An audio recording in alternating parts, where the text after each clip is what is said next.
سوف يعلمون أن نحن المسلمون قادمون حين نرفع الرايات سوف يعلمون أن نحن المسلمون قادمون تشهد الأيام عنا والسنون فاسألوا الأكوان عنا من نكون تشهد الأيام عنا والسنون فاسألوا الأكوان عنا من نكون. Alhamdulillah hamdan katsiran thayyiban mubarakan fi kama yuhibbu rabbuna wa yarda. Nusalli wa nusallim ala nabiyyina Muhammadin sallallahu alaihi wasallam wa ala alihi wa ashabihi wa man tabi'ahum bi ihsanin ila yaumiddin, amma ba'd. Ikhwani fillah, hafizani wa hafizakumullah. Alhamdulillah kita banyak bersyukur kepada Allah Subhanahu wa taala. Detik ini kita berada di puncak Gunung Pundak 1585 mdpl. Kemarin kita mendaki mulai jam 4 sore, kemudian sampai puncak ini maghrib pada Sabtu malam Ahad ini. Ini semuanya tidak akan bisa kita raih, tidak akan kita bisa mencapai puncak Gunung Pundak ini, ya, kecuali hanya karunia Allah Subhanahu wa taala. Salawat serta salam semoga tetap tercurahkan kepada Nabi Muhammad sallallahu alaihi wasallam serta keluarga beliau, para sahabat dan juga umat beliau yang berpegang teguh pada ajaran-ajaran beliau sampai di yaumil qiyamah. Para jamaah dimuliakan Allah, di dalam perjalanan kita menuju puncak ini dan juga nanti kita turun, ya, ini merupakan di antara hikmahnya kita banyak belajar bagaimana dulu perjuangan Nabi Muhammad SAW bersama para sahabat ketika berhijrah ke Madinah. Itu jalannya 500 kilo. Jadi sahabat seperti sahabat Ali bin Abi Thalib itu jalan kaki.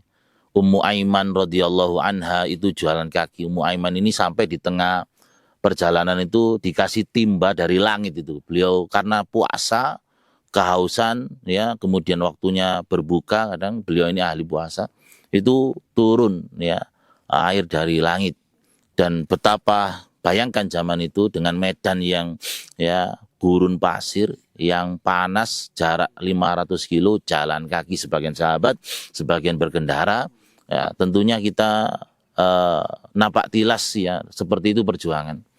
Dan juga kalau kita di bangsa Indonesia ini, kita belajar misalnya Jenderal Sudirman, bagaimana berjuang, berjihad di jalan Allah melawan Belanda dengan gerilya dari Jogja sampai ke Gunung Wilis, Madiun sana. Masya Allah, itu berapa jaraknya? Sudah ratusan kilo. Nah, sedangkan kita ini kurang lebih 1,5 kilo ke atas dan sebagainya. Maka kita bisa merasakan bagaimana patriotisme perjuangan Rasulullah SAW, para sahabat dan juga para pejuang-pejuang bangsa kita.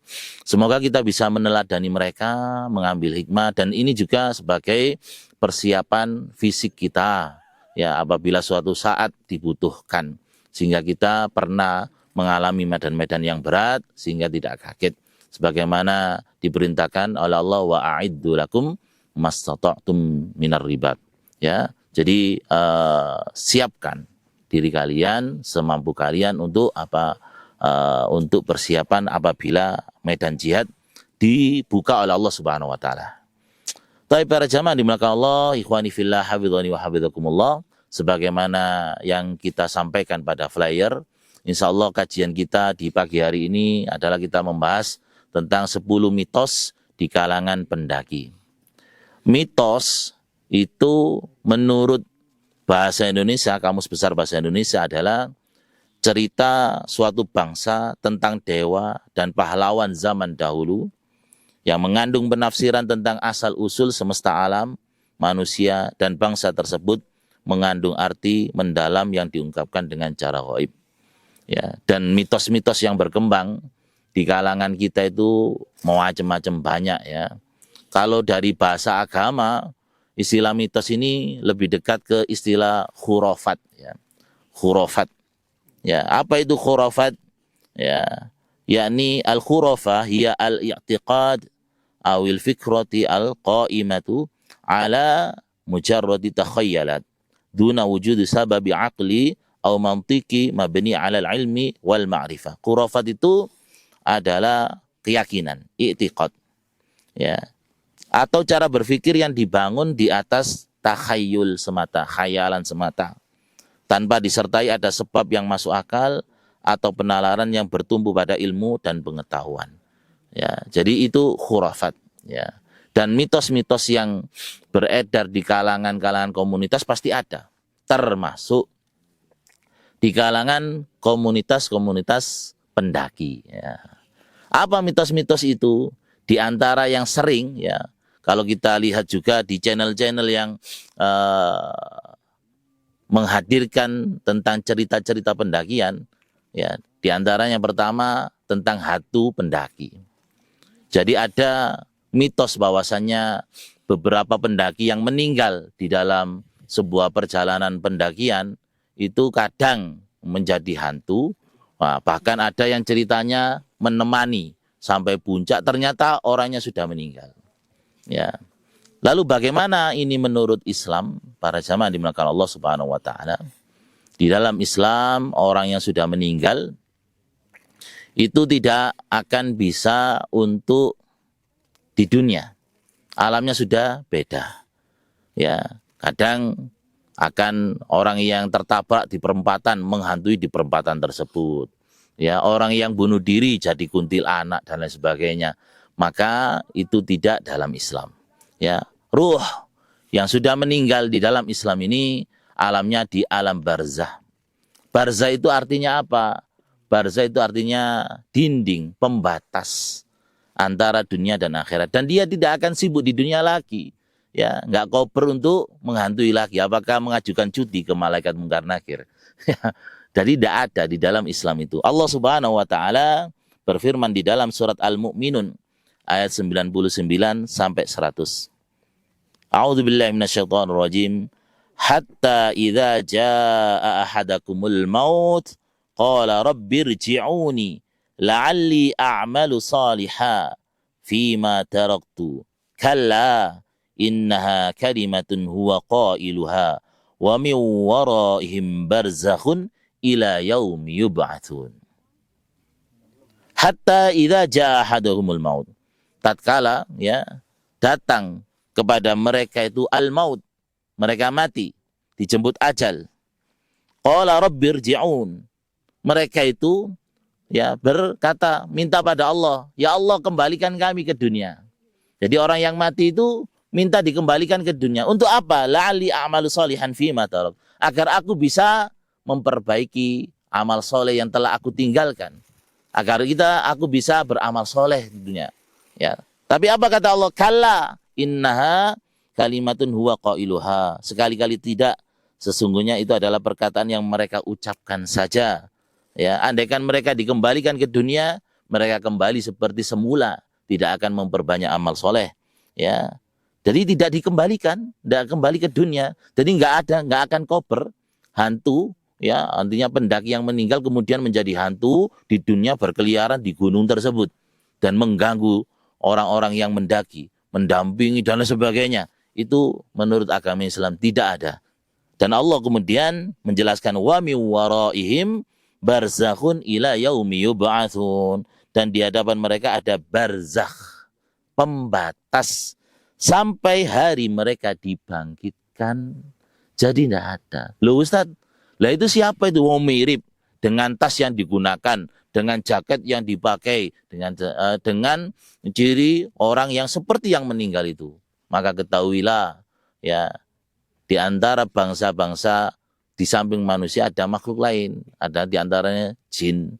Ya, jin itu biasanya, ya, dikasih Allah Subhanahu wa taala bisa mewujud, ya, dengan rupa lain. Dan ini untuk tujuan mereka memperkuat mitos itu supaya orang-orang berkeyakinan, oh ya, orang yang sudah meninggal bisa jadi hantu dan sebagainya. Ya, mereka bagian dari tentara-tentaranya iblis, mereka adalah setan-setan yang apa? Supaya akidah kita rusak. Ya.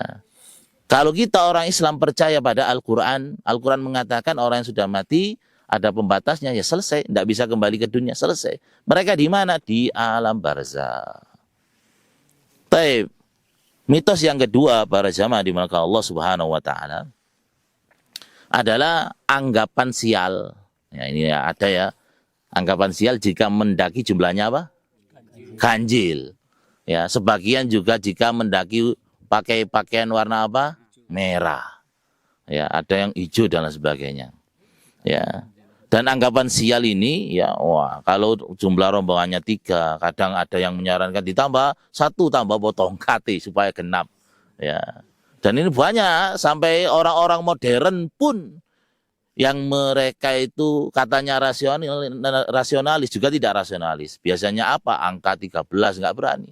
Kamar hotel nggak ada angka 13. Setelah 12 ya bisa 12A, 12B baru 14. Atau langsung loncati ke 14. Karena menganggap angka 13 sial. Nah ini para jamaah dimulakan Allah di dalam agama disebut sebagai tatayur. Tatayur. Apa itu tatayur? Syekh Utsaimin rahimahullah menyatakan wahia at-tasya'um bimar'i au masmu', merasa sial dengan sesuatu yang dilihat atau didengar. Ya. Wakilah dan ada yang mengatakan tatayur itu apa? At-tasya'um bima'lum mar'iyan kana. Ya. Yakni merasa sial dengan sesuatu informasi baik yang dilihat ya, au masmu'an atau yang didengar, zamanan ya, waktu ya, kana au makanan atau tempat waktu tertentu. Ya, jangan mendaki di malam suro misalnya, di Kemis malam Jumat dan lain sebagainya. Nanti sial. Atau tempat makanan, oh tempat-tempat ini ya ini angker dan sebagainya. Wa hadza asmulu, dan ini semuanya termasuk di dalam itu, mencakup itu semuanya. Ya. Ya, kalau ada merasa sial karena itu namanya tatayur. Ya. Dan Rasulullah sallallahu alaihi wasallam bersabda, ya, at-tiyaratu syirkun. At-tiyaratu syirkun. Ya, tiyarah itu syirik. Ya, tiyarah itu syirik. Wa ma minna illa walakinallaha yudhibu bitawakkul. Dan tidaklah kita ya kecuali apa? Pernah merasa itu, ya, terbesit. Itu kita hilangkan dengan apa? Dengan tawakal pada Allah, sudah pasrah. Ya, tawakal pada Allah. Itu kuncinya. Dan kita biasanya digoda seperti itu, ganjil, warna merah misalnya mendaki, oh bukan. Maka kita ketika dihadapkan seperti itu, apa kata Rasulullah sallallahu alaihi wasallam? Tawakal pada Allah Subhanahu wa taala. Sudah, tawakal ini artinya apa? Sudah. Apa yang dituliskan oleh Allah Subhanahu wa taala menimpa kita tidak akan bisa luput dari kita. Atau sebaliknya apa yang telah ditentukan oleh Allah luput tidak akan kena kita. Itu yakin pada Allah Subhanahu wa taala. Ya. Dan para jamaah dimulakan Allah, kalau kita menilik juga sesungguhnya ya, justru kalau ganjil itu sesuatu yang dicintai oleh Allah. Ya, Rasulullah sallallahu alaihi wasallam bersabda, wa watrun yuhibbul watar. Dia itu Allah itu adalah ganjil, menyukai yang ganjil. Jadi tidak ada kaitannya dengan kesialan. Ya, adapun warna merah memang kita dilarang kalau pakaian warna merah full, tidak ada campuran warna lain sebagaimana kita bahas di Sabtu pagi kajian kita itu ya. Ya, bahannya dari usfur atau tidak, atau pakaian warna merah full dominan, ini memang dilarang karena tasyabbuh dengan orang-orang musyrik. Ya, baik. Yang ketiga, para jamaah dimulakan Allah Subhanahu wa taala, ya, mitosnya adalah menangkap atau membunuh hewan, tidak boleh selama di pendakian. Maka bagaimana menurut Islam? Menurut Islam para jamaah dimulakan Allah, ini boleh-boleh saja. Ya, yang penting apa? Yang penting itu hewannya halal. Hewan yang haram bagaimana? Boleh kalau darurat.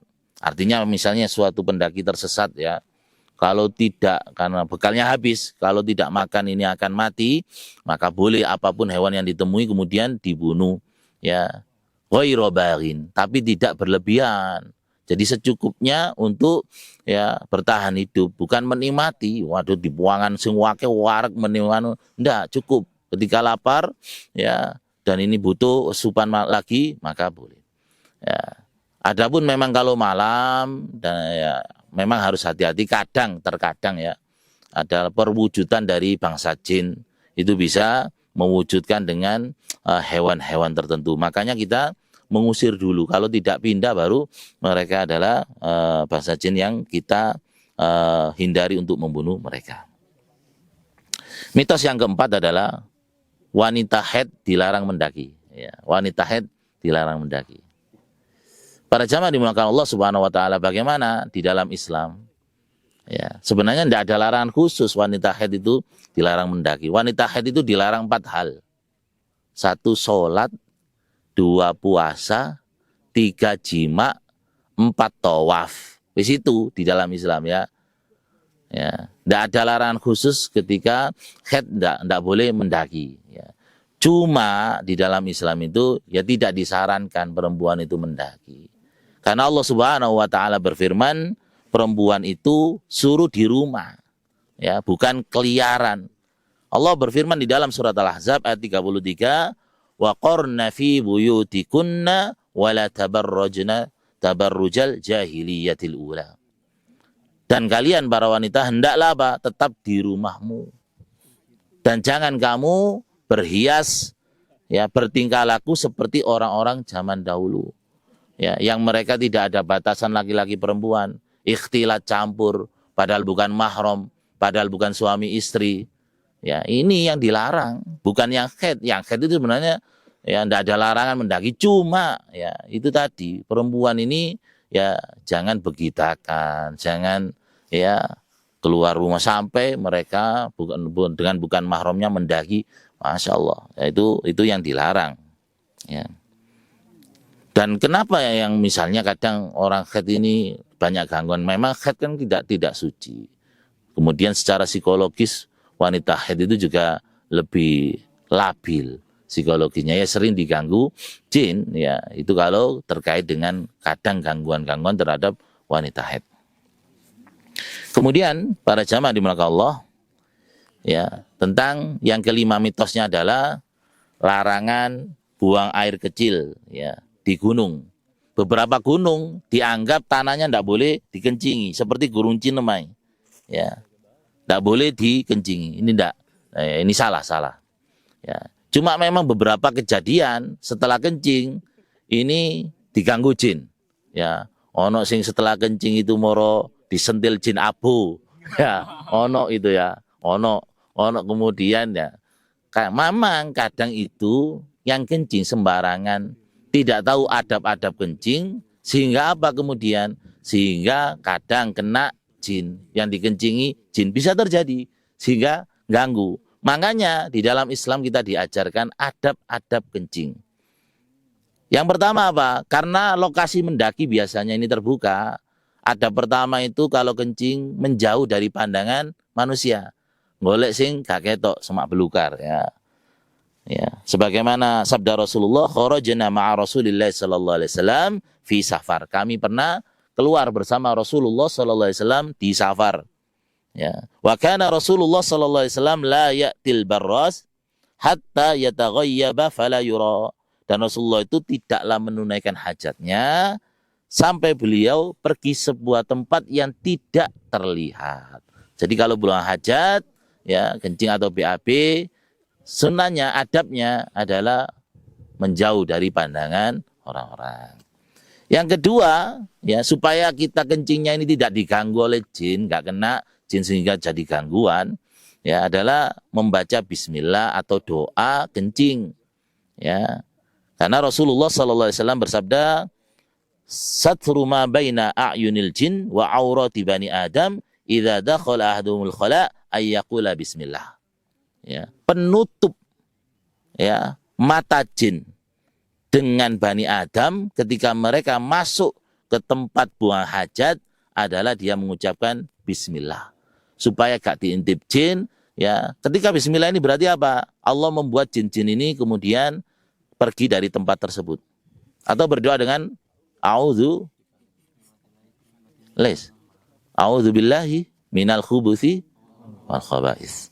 Jadi aku berlindung ya, pada Allah dari gangguan jin laki-laki dan jin perempuan supaya usir, nggak sampai kena kencing kita sehingga mereka mangkel, karena mereka juga makhluk ya dan kita. Adab yang ketiga diantaranya adalah tidak menghadap ke kiblat karo kencing ya, atau membelakanginya. Sebagaimana sabda Rasulullah Sallallahu Alaihi Wasallam, "Idza ataitumul ghaid," jika kalian mendatangi tempat buang hajat, fala tastaqbilul qiblah, jangan menghadap ke kiblat. Jadi jangan kencingnya menghadap sini. Jadi sudah tahu kita sholat hadap sini, jangan menghadap sini. Wala tastadbiruha, jangan membelakangi, jangan menghadap sana. Ya. Walakin ya, akan tetapi syarriqu au gharibu, hadaplah ke timur atau ke barat. Loh, ya apa sih Kanjeng Nabi ini? Katanya nggak boleh ke kiblat atau membelakangi, kok disuruh menghadap ke timur atau ke barat? Kenapa? Karena di Madinah, ya, ini kan di Madinah Rasulullah. Kiblatnya menghadap kemana kalau di Madinah? Ke utara. Membelakangi berarti ke selatan, gitu loh. Kalau kita, kiblat kita ke timur dan ke barat dan ke timur, ya, membelakangi, maka kita pilihannya ngadepi pas pipis atau buang hajat ke utara dan ke selatan. Ini penting. Yang ketiga, yang keempat, setelah pipis, ya, istinja, bersuci. Ya, cuma diiwiri-wiri goyang ini toh. Ya, itu menjadi ya itu pelajaran. Lega ono, bagaimana dengan tisu basah, tisu kering, pakai, nggak apa-apa. Ya, sing penting tadi harus istinja. Karena di antara sebab banyaknya siksa kubur karena tidak bersuci istinja tadi. Ya, gak cawi, ya. Bagaimana sabda Rasulullah sallallahu alaihi wasallam, yu'adziban ma yu'adzibani fi kabir. Jadi Rasulullah itu pernah melewati sebuah pekarangan, ada 2 kuburan. Rasulullah kan menancapkan pelepah pohon kurma yang masih basah. Ya. Dan beliau kemudian ditanya, apa itu ya Rasulullah? Kedua kuburan ini penghuninya sedang disiksa oleh Allah dan saya berharap dihentikan siksanya sampai apa? Sampai pelepah kurma ini kering. Nah di Indonesia dincepno seret tumbuh, gak disiksa-siksa ya ndak. Waduh, gak tahu kering iki. Di Indonesia dincepno kan. Nah, tanduran dincepno, ndak. Itu hanya kasuistik itu. Karena Rasulullah tidak membiasakan di kuburan yang lain. Kalau setiap kuburan beliau kemudian tancapi, berarti ini menjadi sunnah. Ya, kuburan berarti kudu ditancapi seperti ini. Ndak, ternyata kasuistik itu saja, peristiwa itu saja. Ya, karena Rasulullah kasihan pada penghuni ini dan beliau bercerita keduanya sedang disiksa dan tidak disiksa kubur karena dosa besar, tetapi hal yang kecil. Apa itu? Karena ahaduhuma la yastatiru min baulihi, yang satunya ya disiksa karena tidak hati-hati ketika kencing.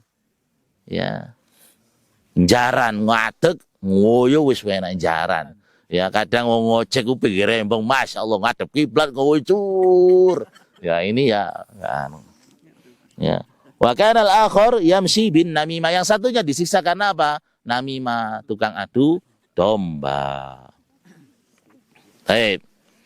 Ya kan, mitosnya adalah para jamaah dimulakan Allah, kalau lewat tempat-tempat angker kita disuruh nun sewu mbak, ya, atau kadang ngedem, kadang ya klakson, ya ngebel. Ya, izin kalau sing bau reksa di situ, ya, atau di Kedruk Lemah ping 3.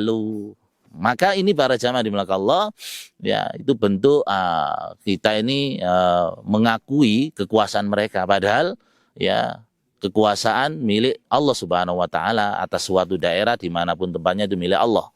Makanya Rasulullah Shallallahu alaihi wasallam mengajarkan kita kalau masuk ke tempat yang tidak pernah kita kunjungi atau angker atau singup, Rasulullah mengajari kita, man nazala manzilan thumma qala a'udzu bikalimatillahi tammati min syarri ma khalaq lam yadurru syai'un hatta yartahila min manzili. Man nazala manzilan, siapa yang melewati sebuah tempat kemudian dia berdoa a'udzu bikalimatillahi tammati min syarri ma khalaq, ya, aku berlindung, aku berlindung bikalimatillah, dengan kalimat Allah, at-tammati min syarri ma khalaq, yang sempurna dari kejahatan makhluknya. Apa kata Rasulullah sallallahu alaihi wasallam? lam yadurruhu syai'un, tidak akan bisa memudorotkannya sesuatu apapun. Tidak ada yang bisa mengganggunya sesuatu apapun. Hatta yartahila min manzili dzalik, sampai dia pindah, pergi, berlalu dari tempat tersebut. Jadi itu yang diajarkan Rasulullah, bukan nun sewu mbak, ya, assalamualaikum kepada sekitarnya, bukan, tetapi berdoa dengan a'udzu bikalimatillahi tammati min syarri ma khalaq. Yang ketujuh, para jamaah dimulakan Allah, ikhwani fillah, hafidhani wa hafidhakumullah, adalah jin penguasa gunung, ya. Jin penguasa gunung. Ono penguasai dewe-dewe, bahkan laut ono penguasai dewe-dewe. Ya, padahal apa? Ini bagaimana menurut Islam? Tidak ada jin penguasa gunung. Ya, yang menguasai gunung, yang menguasai lautan, yang menguasai seluruh isi bumi dan langit serta ya segala sesuatu yang ada di antara keduanya itu adalah Allah. Kita sudah diajarkan. Ya, walahu man fis samawati wal ardi, miliknya Allah. Ya, apa yang ada di langit dan apa yang ada di bumi, termasuk gunung. Bukan jin penguasanya. Bahkan kalau kita belajar dari Sirah Nabawi yang benar, yang dikasih amanah untuk menjaga gunung siapa? Jin apa malaikat?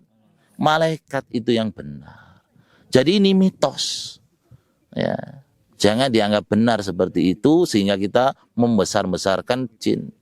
Ya, tetap ini Allah Subhanahu wa taala. Makanya dimanapun tempat tadi yang akhir, kembali kepada penguasanya, yakni Allah Subhanahu wa taala. Kemudian yang ketujuh, para jamaah dimulakan Allah, di antara yang kedelapan, di antara mitos ini, ya, ada mitos di Semeru, tanjakan cinta. Mitosnya kalau apa iki? Kalau noleh nang buri, ya, sopo sing noleh nang buri iki putus, ya, gak iso jadi jodoh. Ini adalah mitos. Ya, kita ini umur 4 bulan di dalam kandungan ibu kita sudah ditulis oleh Allah siapa jodohnya. Ya. Bukan karena tanjakan cinta. Waduh, lek ngono, lek wong sing gak tau nang tanjakan cinta, ya opo judulne. Ya. Gak jelas tambah nih, ya kan ngono sih. Ya, mosok jodoh atau enggak itu ditentukan tanjakan itu noleh ke belakang atau enggak. Enggak, semuanya ditentukan Allah Subhanahu wa taala. Maka ini pentingnya kita ngaji. Rasulullah sallallahu alaihi wasallam bersabda, "Inna hadakum yujma'u khalqu fi batni ummihi arba'ina lailan nutfah." Kalian itu diciptakan di dalam perut ibu kalian itu, ya, dalam 40 malam masih berbentuk nutfah, sperma. Tsumma yakunu 'alaqatan mithla dzalik, kemudian berbentuk segumpal darah selama 40 malam berikutnya. Ya, yakni 80 hari sudah. Tsumma yakunu mudghatan mithla dzalik, kemudian berbentuk segumpal daging 40 hari. 40 120 hari. Berapa bulan? 4 bulan, 120 hari itu 4 bulan. Ketika umur 4 bulan, janinnya diapakan kata Allah Subhanahu wa taala melalui lisan Rasulnya sallallahu alaihi wasallam, "Tsumma yursalu alaihil malak." Lalu Allah mengutus malaikat pada janin itu. Untuk apa? Ya, fayuktabu bi arba'i fayanfuhu fir ruh, ditiupkan roh. Fayuktabu bi arba'i kalimat, lalu ditulis 4 takdirnya, ketentuannya. Bikat bi rizkihi, rizkinya sudah ditentukan jatai selama urip.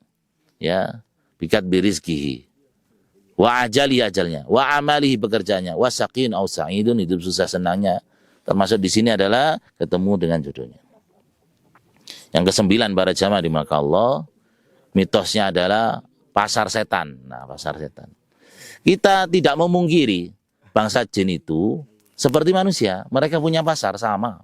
Mereka punya dokter yang ahli dokter. Ya, mereka juga beragama macam-macam, ada yang Islam, Hindu, ya, ateis, ada sama. Mereka berkembang biak, mereka menikah antar mereka berumah tangga, mereka punya anak sama dengan manusia, cuma mereka adalah innahu yarakum huwa wa qabiluhu min haitsu la tarawnahum. Nah, iblis dan para tentaranya itu, ya, melihat kalian, ya, di sebuah tempat yang tidak bisa kita lihat. Jadi kita tidak bisa melihat mereka. Yang salah adalah menentukan tadi, oh ini pasar setan temannya di sini, tidak ada yang tahu, hanya Allah yang tahu. bukan mengingkari adanya pasar setan. Ya, pasar bangsa jin juga punya pasar sekali lagi. Ya, demikian. Dan yang terakhir, ya beberapa itu adalah mitosnya itu ngunduh mantu. Ya, lek krungu apa iki? Gamelan ya krungu gamelan. Oh, iki kate diunduh mantu. Bagaimana ini? Wallahu taala alam, kita tidak tahu. Cuma yang kita bahas bagaimana hukumnya pernikahan antara bangsa jin dengan bangsa manusia. Pendakinya ini menungso, sing ngunduh mantu jin-jin. Ya. Dan kita tidak memungkiri di dalam sejarah perjalanan manusia terjadi pernikahan kok antara bangsa jin dan bangsa manusia, ada. Bahkan Syekhul Islam Ibnu Taimiyah pernah menceritakan wa qad yatanakahul ins wal jin wa yuladu bainahuma walad wa hadza katsirun ma'ruf. Dan pernah terjadi pernikahan antara bangsa manusia dengan jin, bahkan punya keturunan, ya, punya anak. Dan ini terjadi. Kalau di kita itu yang mitos yang berkembang, tapi kita tidak tahu. Wallahu ta'ala alam dalam hal gaib. Itu kan beberapa raja-raja itu nikah dengan Nyi Roro Kidul, ya kan gitu. Tapi itu bagaimana itu? Wallahu ta'ala alam. Ya. Cuma kalau terjadi pernikahan antara manusia dan bangsa jin, pernah ada. Ya. Tapi hukumnya bagaimana? Hukumnya ada yang membolehkan, dan yang kuat yang rojih adalah tidak boleh, haram. Itu termasuk zina. Kenapa Allah Subhanahu wa taala berfirman, ya, misalnya yang kita baca tadi salat subuh, wa min ayatihi an khalaqalakum min anfusikum azwaja. Dan di antara tanda kekuasaan Allah adalah Allah menciptakan dari kalangan kalian istri, pasangan-pasangan. Jadi ini menunjukkan dari kalangan kalian, anfusikum ini loh, maksudnya dia. Ya, jadi anfusikum berarti ya menungso ya menikah dengan menungso. Jin ya dengan jin, jangan sampai tersilangan. Nah, ini para jamaah sekalian di antara mitos-mitos yang berkembang.